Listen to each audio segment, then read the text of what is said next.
I want to do a video on this Grundfos Comfort valve.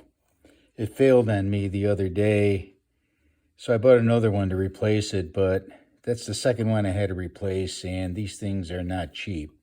So I wanted to see how they work. I took this one apart several times, but I'll show you how I did it. First off, if you look on this end here, there's a pin in there, okay?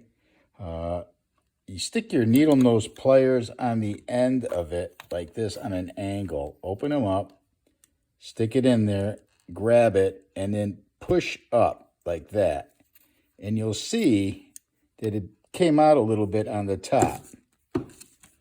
Before you pull it out, stick your finger on the top here because it is spring loaded, and then pull that pin out, okay?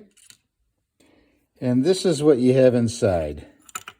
You have a little screen, and you have this set up here.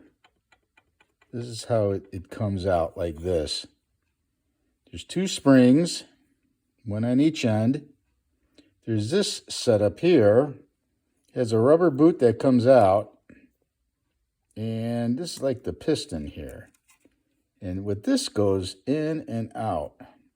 When it's cold, it goes all the way in. When there's hot water on this side here, it pushes it out like this. Once it's out, you cannot push it back in until it's cool. It's like it's solid. It's not spring loaded. It uses this spring here to push it back once this gets cool. So, in summary, when you run the hot water on this part here, it expands it out. It pushes this piston here into the other end, the opposite end.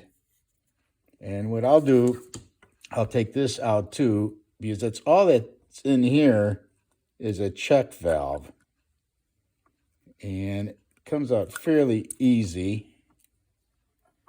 This is the check valve here. And inside there's a red little gasket in here that's easy to take out.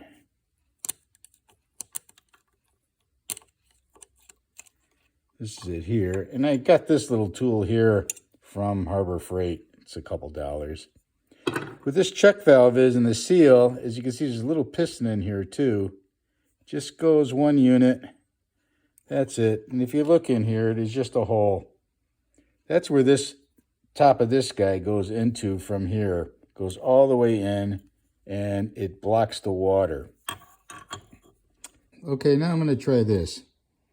I cooled this housing down, and I pushed it back in so it's tight up against this piston here. And I put the ruler there to see if it pushes it out. I'm going to heat this up. Instead of with water, I'm actually going to use a flame here and see what happens. See? There it goes. Yep. There it goes. So we know that works fine. See that? Pushed it out.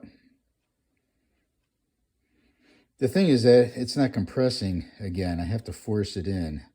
I wonder if the spring on that piston might have to be stronger. Okay, put this all together. Here's what we do to reassemble it. I put the boot on. Put the little piston in there. Make sure it's in there. And the spring. See, just popped it out too. And I want to put it in without it falling all apart. So I'm using this tool to do that. And I'm just going to go in this way like this. And then let it go. And if you press it in, you can kind of feel that it's spring loaded. You put the other spring in. And you put the screen back on. So you can see that. And you push this halfway in. Okay. Now, to get this to go, you could use pliers, needle nose pliers. I got this, so I'm using this. I'm spreading it apart, and I'm pushing down on it. At the same time, I'm pushing in this here.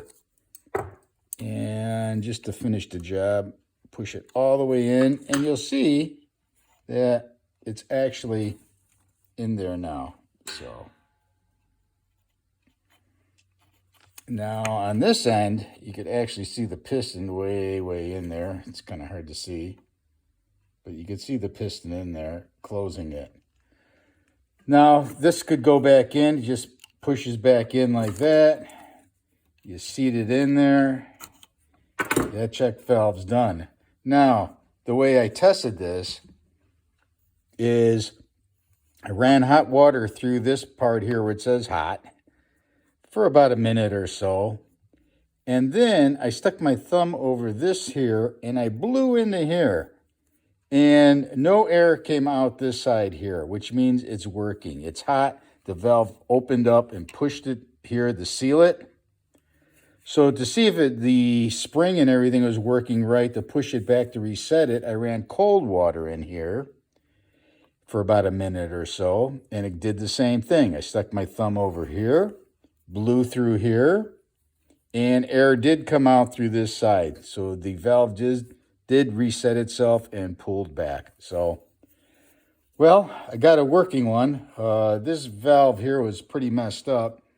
All the springs in it were rotted and broken, and there was all kinds of gunk in it. So I did have to clean it up pretty good and replace the springs. So I hope that helps you figure it out instead of having to spend the money to see if you could rebuild it or at least clean it. And that's about it.